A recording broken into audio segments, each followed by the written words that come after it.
الحمدللہ رب العالمین والصلاة والسلام علی سید الانبیاء والمرسلین اللہم صلی علی سیدنا و مولانا محمد وعلی آلہ واصحابہ وبارک وسلم وصلی علیہ۔ دنیا کے تمام دیکھنے والوں کو، تمام چاہنے والوں کو، تمام پیار کرنے والوں کو اور جہاں جہاں تک اس وقت میری آواز کو سنا اور مجھے دیکھا جا رہا ہے، جنید اقبال کی جانب سے انتہائی محبت کے ساتھ السلام علیکم۔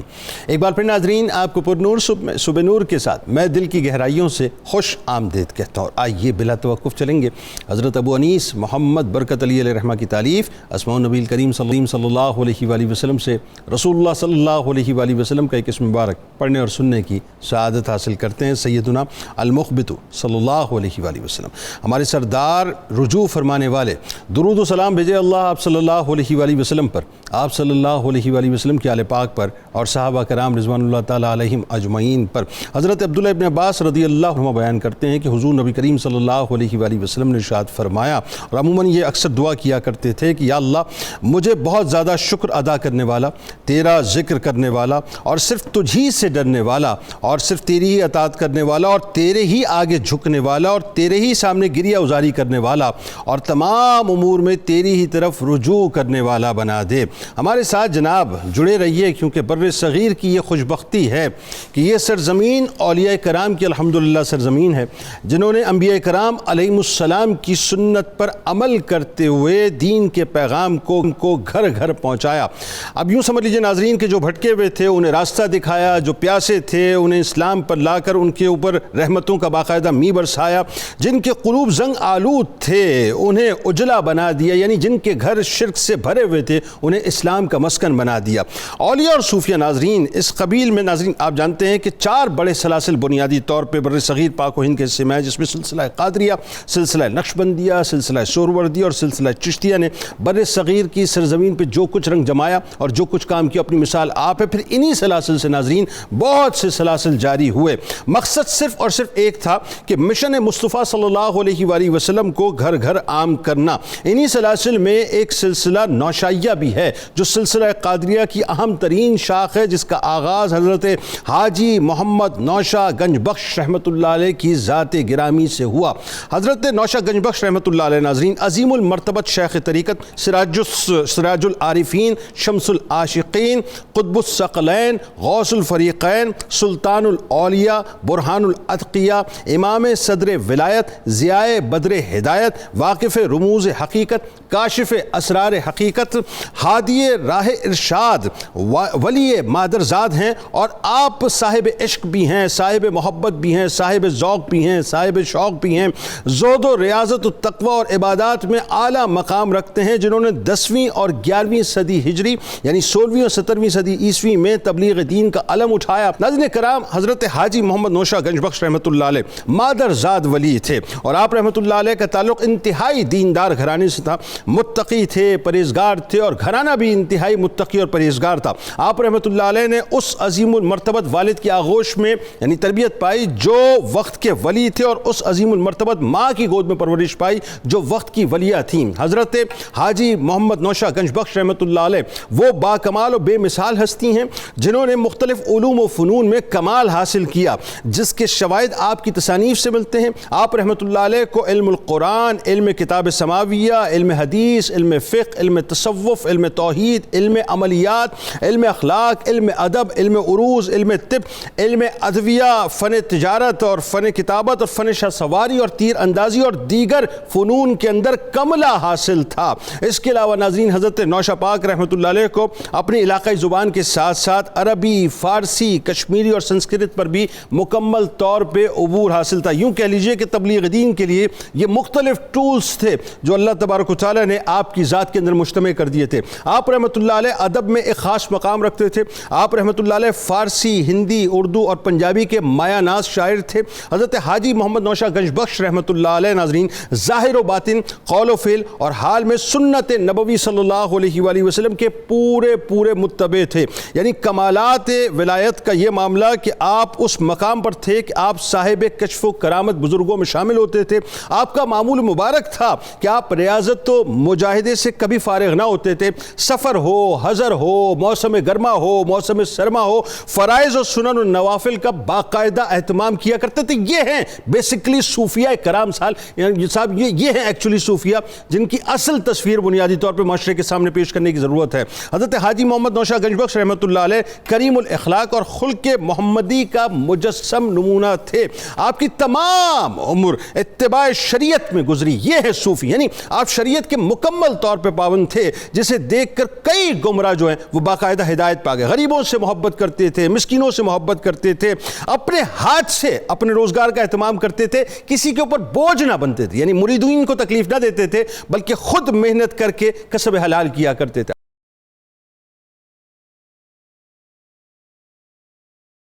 پروفیسر صاحب آپ بتائیے، کمال شخصیت ایک تو یہ کہ آپ نوشائی سلسلے کے ظاہر بر صغیر میں پائنیئر ہیں، اور ہستی ایسی کہ جو میں کہوں کہ اگر تو غلط نہ ہوگا کہ صوفیزم کا اصل تعارف ہے۔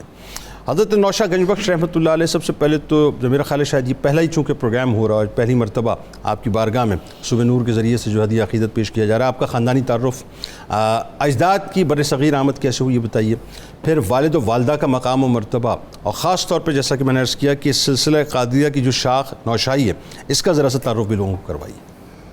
بسم اللہ الرحمن الرحیم، اللہم صلی علی محمد وعلی آل محمد وبارک وسلم۔ بہت شکریہ محترم جنید اقبال صاحب، آپ نے انتہائی خوبصورت انداز میں تعارف تو دیکھنے والوں کو عطا کر دیا ہے۔ اللہ رب العزت نے جو دین اسلام اپنے پیغمبر آخر الزمان صلی اللہ علیہ وسلم کے ذریعے امت کو عطا کیا، اپنی مخلوق کو دیا، اس میں یہ ذمہ داری عائد کی گئی ہے کہ اس دین کو ایک ایک فرد تک پہنچایا جائے۔ یہ امت مسلمہ کی ذمہ داری ہے۔ بے شک آج اگر صفحہ ارضی پر کوئی ایک شخص بھی اس حالت میں مرتا ہے کہ اس تک کلمہ ہم نے نہیں پہنچایا تو اس کے ذمہ دار ہم ہیں، اس کی باز پرس ہم سے ہوگی۔ Very true, very true. اس ضمن میں اللہ رب العزت نے جن لوگوں کی ڈیوٹی لگائی، جنہیں اپنا پیارا بنایا، جنہیں عباد الرحمن کہا، جنہیں اولیاء اللہ کہا، ان لوگوں نے اپنی اس ذمہ داری کو پورا کرنے کے لیے اپنے علم اور عمل کے ساتھ دنیا کو اسلام کی طرف مائل کیا۔ سیدنا حضرت شیخ عبد القادر جیلانی رضی اللہ تعالی عنہ جس مرتبہ مقام پر ہیں، آپ نے جہاں اور کمالات کے ذریعے انسانی تاریخ میں انقلابات برپا کیے، ان کا بر صغیر کے لوگوں پر یہ بھی احسان ہے کہ انہوں نے ان کی طرف بھی توجہ کی اور کچھ لوگوں کی ڈیوٹی لگائی کہ وہ بھی اس خطے میں آ کر دین اسلام کی ترویج کے لیے کام کریں۔ سیدنا حضرت محمد، جن کا نوشہ اور ابو الہاشم کنیت ہے، نوشہ لقب ہے، گنج بخش آپ کا خطاب ہے، ان کی دنیا کے اندر اس بر صغیر میں ان کے آباء و اجداد کس طرح آئے، یہ سیدنا حضرت شیخ عبد القادر جیلانی رضی اللہ عنہ کی نظر کی بدولت ہے۔ سبحان اللہ۔ انہوں نے سب سے پہلے ایک اون نامی شخص کو، اون بن یعلا کو یہ ڈیوٹی دی، اور علماء لکھتے ہیں کہ آپ نے انہیں کتب کے مرتبہ مقام پر بھی فیض کیا۔ انہیں کہا کہ آپ بر صغیر میں جا کر دین کی خدمت کریں۔ 5ویں صدی ہجری میں آج ہم کس طرح اندازہ لگا سکتے ہیں، ہم اللہ کا شکر کیسے ادا کریں کہ آج ہم کلمہ طیبہ پڑھنے والے آقا علیہ السلام کے امتی ہیں۔ یہ صدقہ ہے ان اولیاء کا۔ وہ ان حالات میں یہاں پہنچے، یہ پھالیا منڈی بہاؤدین کے قریب گوگاں والی یہ علاقہ ہے جہاں انہوں نے آ کر ڈیرہ ڈالا۔ اون بن یعلا کتب تھے۔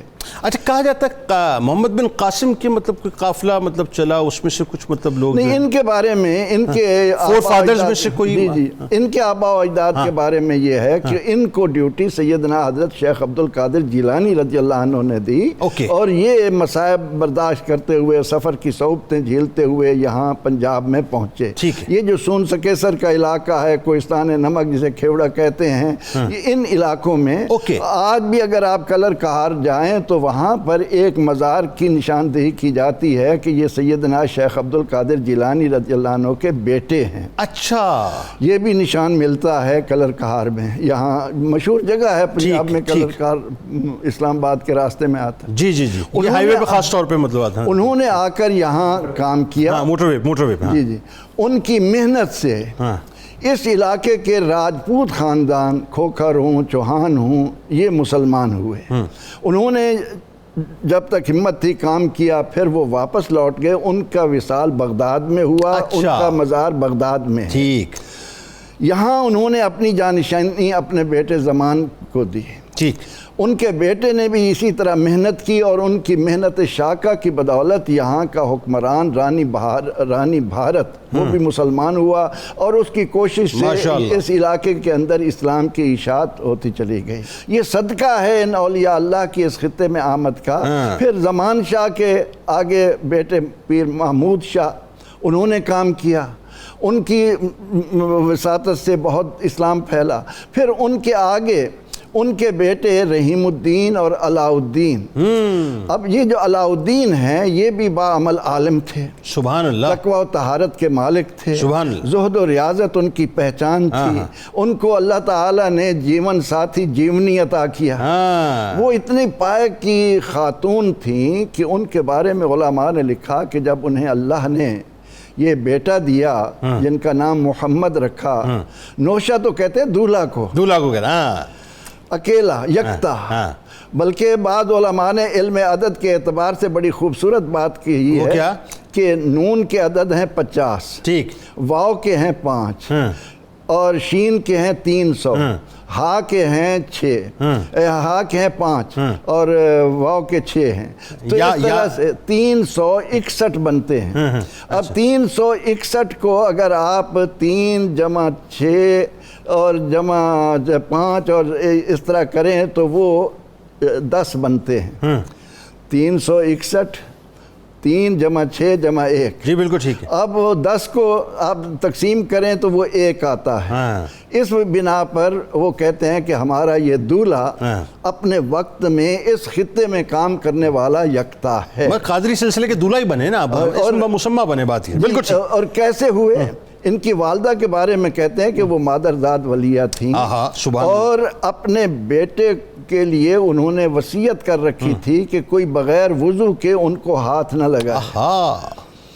اب اس کے بعد ان کے والد کا وصال جلدی ہو گیا، والدہ نے ان کی تعلیم کی طرف توجہ دی، اور پھر ان علوم میں جن کا آپ نے اختصار کے ساتھ ذکر کر دیا ہے، انہوں نے اپنے آپ کو علوم میں بھی کمال تک پہنچایا، اور تقوی و طہارت میں، اور اپنے آپ کو علمی کے ساتھ ساتھ عملی طور پر بھی دنیا کے سامنے کیا، اور انہوں نے پھر یہ نوشاہی سلسلہ قادریہ کو آگے پھیلا۔ یعنی اس کا مطلب یہ ہوا کہ سلسلہ نوشاہی بنیادی طور پہ سلسلہ قادریہ کی ایک شاخ ہے، اور اس کے پائنیئر بر صغیر کے اندر حضرت نوشہ گنج بخش رحمۃ اللہ علیہ۔ اور ان کی ایک پہچان یہ بتائی گئی ہے کہ سادہ لباس، بھورا کہتے ہیں اس کو، انہی چادر لپیٹنا ان کی ایک نشانی۔ آگے بات کرتے ہیں۔ اچھا، 2 گنج بخش اس کا مطلب ہے کہ بر صغیر کی سرزمین پہ نظر آئے، ایک داتا گنج بخش علی حجویری رحمۃ اللہ علیہ اور ایک حضرت نوشہ گنج بخش رحمۃ اللہ علیہ۔ اچھا، اب ذرا ان کی ولادت کے بارے میں ایک تو بتائیے، پھر القابات ان کے بڑے حسین، اور ظاہر القابات ایکچولی آپ کی شخصیت کا ریفلیکشن ہوتے ہیں بنیادی طور پہ۔ ابتدائی تعلیم و تربیت آپ نے کیسے حاصل کی، اور خاص طور پہ ظاہر ایسی شخصیات کی جن کو اللہ تبارک و تعالیٰ کسی خاص کام کے لیے منتخب کرتا ہے تو ان کو کسی خاص، میں یوں کہہ لیجئے کہ اپنے ایک چینل سے جوڑتا بھی ہے، اپنے خاص بندوں سے جوڑتا بھی ہے۔ تو حضرت سخی شاہ سلیمان قادری رحمۃ اللہ علیہ کے دست حق پرست پہ جس انداز سے آپ نے بیعت فرمائی، بتائیے ذرا۔ بسم اللہ الرحمن الرحیم۔ جنید صاحب بہت شکریہ، بہت بڑی شخصیت بر صغیر کی جن کا آج ہم ذکر کر رہے ہیں، حضرت نوشہ پاک گنج بخش علیہ رحمہ، اور بہت ہی پیارے انداز سے پروفیسر صاحب نے ان کے آباء و اجداد ان کا ذکر کیا، اور بتایا کہ ان لوگوں نے کیا کیا تھا، بر صغیر میں صوفیاء کی کنٹریبیوشن کیا ہے۔ جنید صاحب ایک جملہ میں عرض کرنا چاہوں گا اس موضوع پہ، جو لوگ یہ کہتے ہیں کہ صوفیاء نے کیا ہے، وہ ایک کام کر لیں، وہ کیا؟ ان کے اجداد مسلمان کیسے ہوئے تھے؟ واہ واہ بھائی، کیا اچھی بات ہے۔ آج تمہارے گھر میں جو کلمہ پڑھا جا رہا ہے یہ ذرا معلوم کر لو۔ اس کی وجہ جنید صاحب یہ ہے، میں پورے اعتماد سے آپ کو عرض کر رہا ہوں، سوائے سادات کے یہاں ہر ایک صوفیاء کا مرہون منت اسلام، سوائے سادات کے، کیونکہ یہ تو وہاں سے آئے۔ تو اگر ہم اتنی تحقیق کر لیں کہ ہمارے اجداد مسلمان کیسے ہوئے تھے تو یہ سوال خود ختم ہو جائے۔ بالکل صحیح۔ حضرت نوشہ پاک کی شخصیت جنید صاحب، جیسے پروفیسر صاحب نے بھی ارشاد فرمایا سلسلہ عالیہ قادریہ کے اندر ایک نئی برانچ کے آغاز کا سبب بنا. ایک امتیاز ہے حضرت نوش و پاک کو صوفیاء کے اندر. وہ امتیاز یہ ہے کہ آپ کی شخصیت علم اور اس علم کی ایگزیکیوشن کی جامع ہے. واہ. یعنی اگر آپ دیکھیں آج بھی آپ کے خاندان کے اندر وہ علم کی روایت اتنی قوی موجود ہے, آپ حیران ہو گے. میں نے آج کے نوشائیوں کے والے سے کتاب پڑھی اور اس میں پوری دنیا کے نوشائیوں میں جو حفاظ ہیں ان سب کی لسٹ بھی موجود ہے. ماشاءاللہ, مطلب وہ خاندانی سلسلہ آج موجود جو چل رہا ہے. ماشاءاللہ. یعنی آج بھی خاندان نوشائیہ میں اہل علم کی اتنی کثرت ہے, واہ, اہل تحقیق کی اتنی کثرت ہے کہ انہوں نے کوئی جہت ایسی نہیں جہاں پہ آپ کو کوئی تصوف کے والے سے, معرفت کے والے سے وہ چیز آج تک چل رہی ہے. یعنی تصوف نام کس چیز کا ہے؟ آپ کے پاس بصیرت ہو روحانی اور اس روحانی بصیرت کو نافذ بھی کر سکتے ہوں. واہ, یہ تصوف ہے. واہ. یعنی آپ کے پاس ید بیضا بھی ہو اور عصائے کلیمی بھی ہو. کیا اچھی بات. ایک چیز ہوئی تو کام نہیں چلے گا بھائی, کیا اچھی بات. یہ دونوں باتیں آپ کو حضرت نوش و پاک میں نظر آتی ہیں. واہ.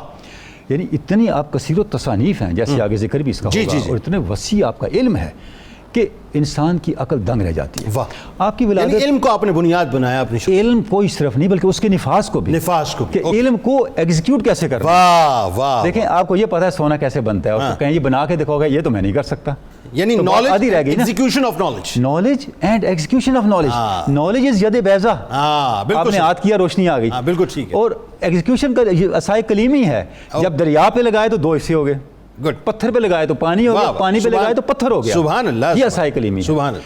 تو اب جنید صاحب گزارش یہ ہے کہ آپ کی ولادت کو جب ہم دیکھتے ہیں تو یکم رمضان 559 ہجری کو آپ پیدا ہوئے. ٹھیک ہے, 6 صدی ہجری آپ پیدا ہوئے. اور جیسے آپ گھرانے کا ذکر ہوا, بہت روحانی گہرانہ تھا آپ کا, اور آپ کی پیدائش پر ہی آپ کے شہر طریقت آپ کو دیکھنے کے لیے آئے.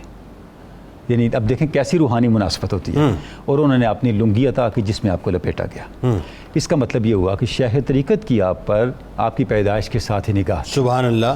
کہ یہ وہ فرزند ہے, یہ وہ قابل جوہر ہے جس نے آگے چل کے میرے ورثے کو لے کے چلنا ہے. سبحان اللہ. میری روشنی کو آگے لے کے چلنا ہے. واہ. اچھا, اس کے بعد ہم دیکھتے ہیں کہ آپ کی تربیت کا جو معاملہ آگے چلا, جس طرح آپ نے علم حاصل کیا, چونکہ آپ کے والد گرامی روحانی مجاہدات کے لیے, روحانی سفر کے لیے اکثر اولیاء کرام سے ملاقاتوں کے لیے سفر میں رہتے تھے, تو آپ نے زیادہ تربیت اپنی والدہ بی بی جیونی اور اپنے چچا سے حاصل کی. ٹھیک. ابتدائی تربیت بہت بڑا رول آپ کے اس کے اندر آپ کی والدہ محترمہ کا ہے. پھر اساتذہ سے علم حاصل کیا, قرآن مجید حفظ کیا, اور بہت سی چیزیں علم لدنی کے طور پہ اللہ رب العزت نے آپ کو عطا کی. ٹھیک. اور علوم کا یہ عالم جنید صاحب کہ کوئی علم کی ایسی برانچ آپ کو نظر نہیں آتی جس کے اندر آپ کی کنٹریبیوشن نہیں ہے. قرآن مجید, حدیث, فقہ, تصوف, علم نجوم, طب, موسیقی, 20 علوم ہیں جن کے اندر ہم دیکھتے ہیں کہ آپ کی غیر معمولی کنٹریبیوشن زبانوں تک.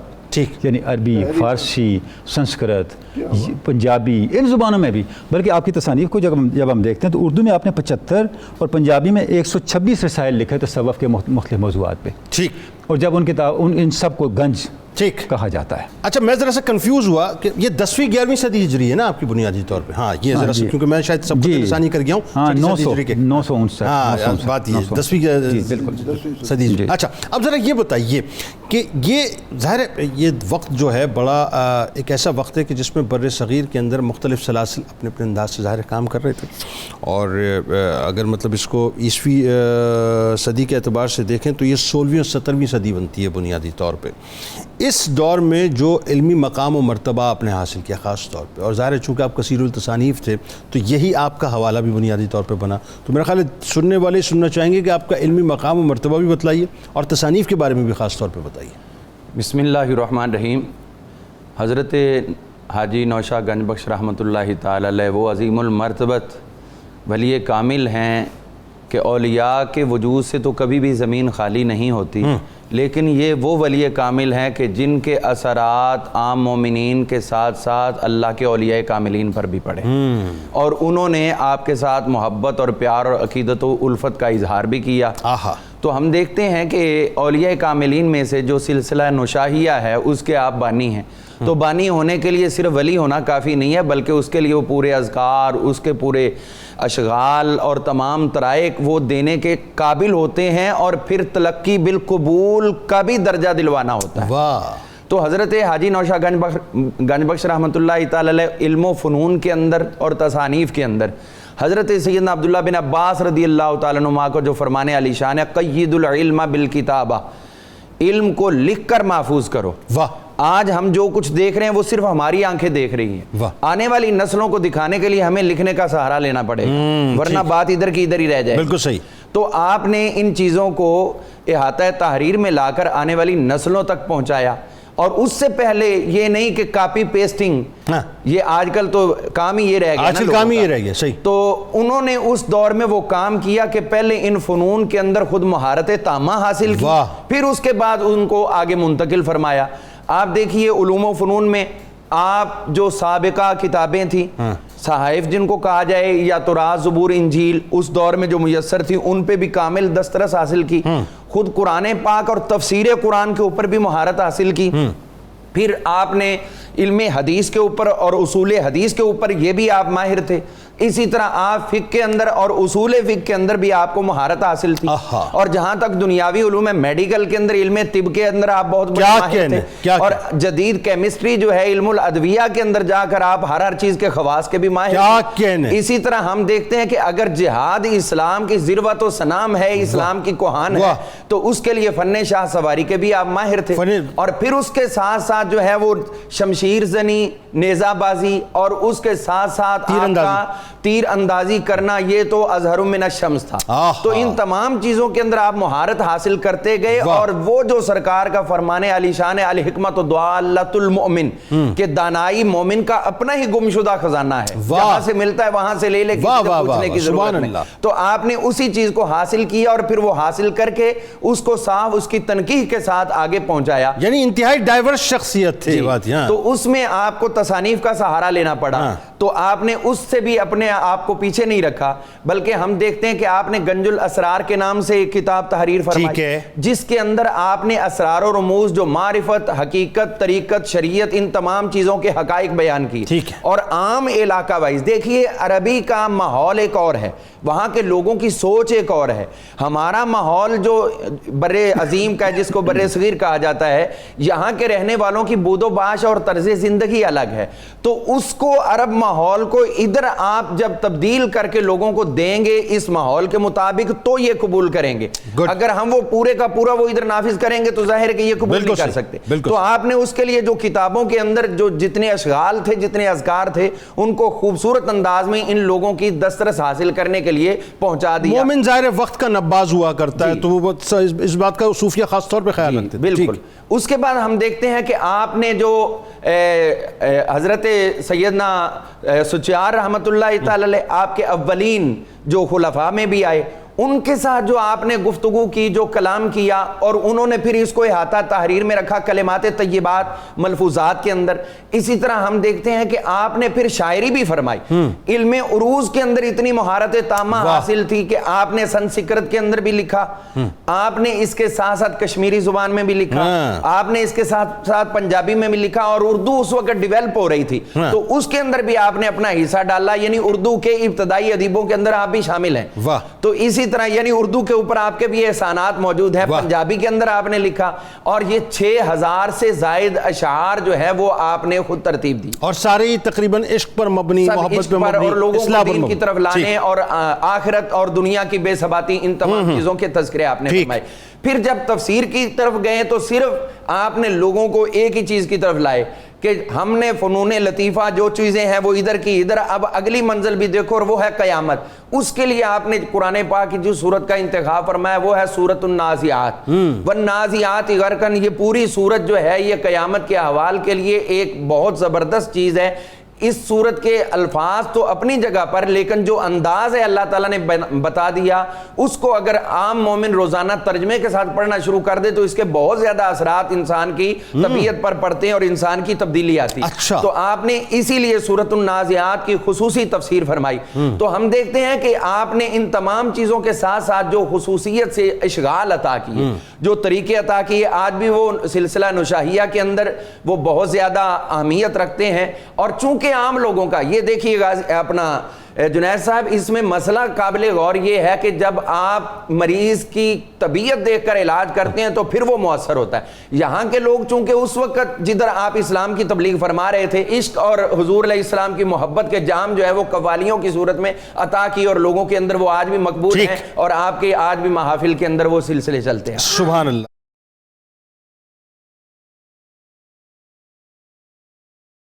ایک مکالمہ، اس مکالمے کو توجہ سے ذرا سنی. آپ کے جو خلیفہ تھے پیر سچیار نوشائی رحمۃ اللہ علیہ، ان سے آپ کی ظاہر ایک کنورزیشن ہوئی ہے اور آپ نے کچھ نصیحتیں ان کو فرمائی، وہ بڑی کمال ہے. میں چاہتا ہوں ذرا ٹھہر کے رک کے لوگوں کو سمجھائیے اس بارے میں. پیر سچیار کی ملاقات ہوئی میاں میر رحمۃ اللہ علیہ سے. اوکے. وہ حق کی طلب میں پھر رہے تھے، تو میاں میر رحمۃ اللہ علیہ نے انہیں فرمایا کہ دریائے چناب کے کنارے ایک شخصیت رونق فروز ہے، تم وہاں پہنچو، تمہارا دامن مراد گوہر مقصود سے وہاں مالا مال ہو. یہ میاں میر سرکار رحمۃ اللہ علیہ کی بات کر رہے ہیں؟ اوکے، اچھا، ان کا بھی دور یہی ہے. بالکل ٹھیک ہے. جی ہاں، یہی دور ہے. اب وہ ان کے کہنے پر حضرت پیر محمد سچیار رحمۃ اللہ علیہ آپ کی خدمت میں آئے، اور وہاں آ کر آپ کے ساتھ جو مکالمہ ہوا جس کی طرف آپ توجہ دلا رہے ہیں، اس بات کو سمجھنے کے لیے یہ بات مد نظر رکھیں کہ آج کل مزارات پر جو کچھ جوہلا کر رہے ہیں اس کا دین سے کوئی تعلق نہیں. ایگزیکٹلی یہی بات. جوہلا کے کسی عمل کو دلیل نہ بنائیے. آئیے غلامی کے دور سے پہلے کے حالات کو دیکھیں کہ ان صوفیاء نے بر صغیر میں کتنی جاں فشانی سے یہاں کے لوگوں کو علم کا شیدائی بنایا. اب ہم ان کے علوم کی بات کر رہے ہیں اور دنیا حیران ہوتی ہے کہ نوشائی رحمۃ اللہ علیہ، حضرت نوشا گنج بخش رحمۃ اللہ علیہ اتنے بڑے عالم. ایسا ہی امام شافعی رحمۃ اللہ علیہ نے فرمایا تھا جمیع العلوم فی القرآن لیکن تقاصر عنہ افہام الرجال. فرماتے ہیں کہ اگر قرآن کی بجائے صرف پورے قرآن کی بجائے سورۃ عصر نازل ہوتی تو میں اس سے دنیا بھر کے مسائل دنیا کو دے سکتا تھا. تو اس حقیقت کو سامنے رکھتے ہوئے آئیے آپ دیکھیں کہ جب حضرت سچیار حضرت پیر نوشا گنج بخش رحمۃ اللہ علیہ سے ملتے ہیں اور ان کے درمیان جو مکالمہ ہوتا ہے، مکالمہ بڑا وسیع ہے، وہ کوئی 100 باتوں پر ہے، لیکن ہم اس کو پورے بیان نہیں کر سکتے. تقریباً 100 سوالات کے جواب. 100 سوالات کے جواب. تو اب پہلا سوال وہ آپ سے کرتے ہیں کہ حضور یہ بتائیے کہ درویش کے لیے سب سے پہلے کیا کام کرنا ضروری ہے؟ اب کتنا بڑا اہم سوال ہے. وہ اس کے جواب میں فرماتے ہیں کہ سب سے اہم کام یہ ہے کہ وہ علم حاصل کرے. سبحان اللہ. بنیاد رکھ دی. اقرا بسم ربک الذی بالکل ٹھیک. اس کے بعد وہ سوال کرتے ہیں کہ حضور علم سے کیا فائدہ ملتا ہے؟ واہ. فرماتے ہیں کہ علم برائی کو ختم کرتا ہے اور انسان کو بہتر بناتا ہے. واہ. وہ پھر سوال کرتے ہیں کہ بھلائی کیا ہے اور برائی کیا ہے؟ ہائے ہائے. اب کتنا اہم سوال ہے. امر بالمعروف و نہی عن المنکر. تو وہ جواب دیتے ہیں کہ بھلائی عقل مندی ہے اور برائی بے وقوفی ہے. واہ واہ واہ. سبحان اللہ. پھر وہ سوال کرتے ہیں کہ حضور یہ بتائیے کہ عقل مندی کیا چیز ہے اور بے وقوفی کیا ہے؟ فرماتے ہیں کہ عقل مندی یہ ہے کہ انسان کو اپنے نفع نقصان کا علم ہو. واہ. اور برائی یہ ہے کہ وہ ان چیزوں سے بے خبر رہے. کیا ایک ایک بات کے اندر قرآن و سنت کے ایسے رموز بیان ہو رہے ہیں. آپ سناتے رہیے بس. کہ آپ اس کے بعد سوال کرتے ہیں کہ اللہ کی محبت کس چیز سے پیدا ہوتی ہے؟ واہ. اب انسان دنیا کے اندر اپنے اللہ سے محبت پیدا کرنا چاہتا ہے تو حضرت نوشا گنج بخش رحمۃ اللہ علیہ فرماتے ہیں کہ جو شخص اپنے اندر اللہ کی محبت پیدا کرنا چاہے وہ اسے چاہیے کہ علم سے حاصل ہو. واہ. اب آپ دیکھیں کہ بار بار وہ علم کو کتنی اہمیت دے رہے ہیں. ان باتوں کو سامنے رکھ کر مجھے شیخ سعدی رحمۃ اللہ علیہ کا یہ شعر یاد آتا ہے. فرماتے ہیں کہ چو شمع از پہ علم باید گداخت کہ بے علم نہ تواں خدا را شناخت. علم کے حصول کے لیے انسان کو اس طرح پگھلنا چاہیے جس طرح کی شمع پگھلتی ہے، کیونکہ علم کے بغیر انسان اللہ کو نہیں پہچان سکتا. فرماتے ہیں کہ پھر یہ بتائیے کہ کس علم سے محبت ملتی ہے؟ واہ. جواب دیتے ہیں کہ وہ علم جو انسان کو حلم سے سرشار کر دے. سبحان اللہ. سبحان اللہ. حلم، برداشت. اس کے بعد وہ سوال کرتے ہیں کہ جناب یہ بتائیے کہ حلم کیسے میسر آتا ہے؟ واہ. علم بتایا تو کہا کہ علم میسر کیسے آئے گا؟ تو آپ جواب دیتے ہیں کہ وہ آئے گا خوش پوشی، خوش نوشی اور خوش خواہی کو ترک کرنے سے، کہ اگر انسان اپنے آپ کو خوش پوش بنانے میں، خوش خوراک بنانے میں، ان چیزوں میں لگا رہے، اس کے اندر وہ برداشت کا مادہ پیدا نہیں ہوگا۔ اس کے لیے وہ اگر یہ چاہتا ہے کہ اس میں حلم پیدا ہو تو وہ خوش پوشی کو ترک کرے، خوش نوشی کو ترک کرے، ان چیزوں سے گریز کرے۔ پھر وہ فرماتے ہیں کہ ان چیزوں کو حاصل ترک کرنے سے کیا ملے گا؟ اگر ہم یہ چیزیں ترک کر دیں تو جواب ملتا ہے دل کی صفائی۔ واہ، اللہ اکبر! کیا کہنے! کہ سرور دو جہاں صلی اللہ علیہ وسلم نے فرمایا کہ اس پوری مشینری میں یہ پرزہ ہے جسے دل کہتے ہیں، یہ ٹھیک تو پورا جسم ٹھیک۔ واہ! اگر اس میں خرابی تو پورا جسم بگڑ جاتا ہے۔ تو سیدنا حضرت نوشہ گنج بخش رحمۃ اللہ علیہ اپنے خلیفہ اول کو فرما رہے ہیں کہ کیا چیز ملے گی تمہیں؟ دل کی صفائی۔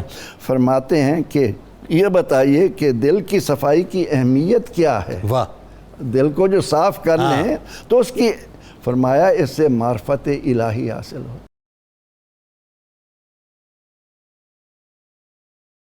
فائنلی اب ذرا یہ بتائیے علامہ صاحب کہ ایسی شخصیات کو پھر ظاہر ہے معاصرین بھی خراج تحسین پیش کرتے ہیں، اور وقت کے گزرنے کے ساتھ اکابرین امت بھی ان کی بارگاہ میں خراج تحسین پیش کرتے ہیں، اور یہ شخصیات ظاہر ڈیزرو کرتی ہیں۔ گو کہ ان شخصیات کا مطمع نظر جو ہے وہ لوگوں سے خراج لینا نہیں ہوتا، ایکچولی یہ تو مقبول بارگاہ ہونا چاہتے ہیں بنیادی طور پہ۔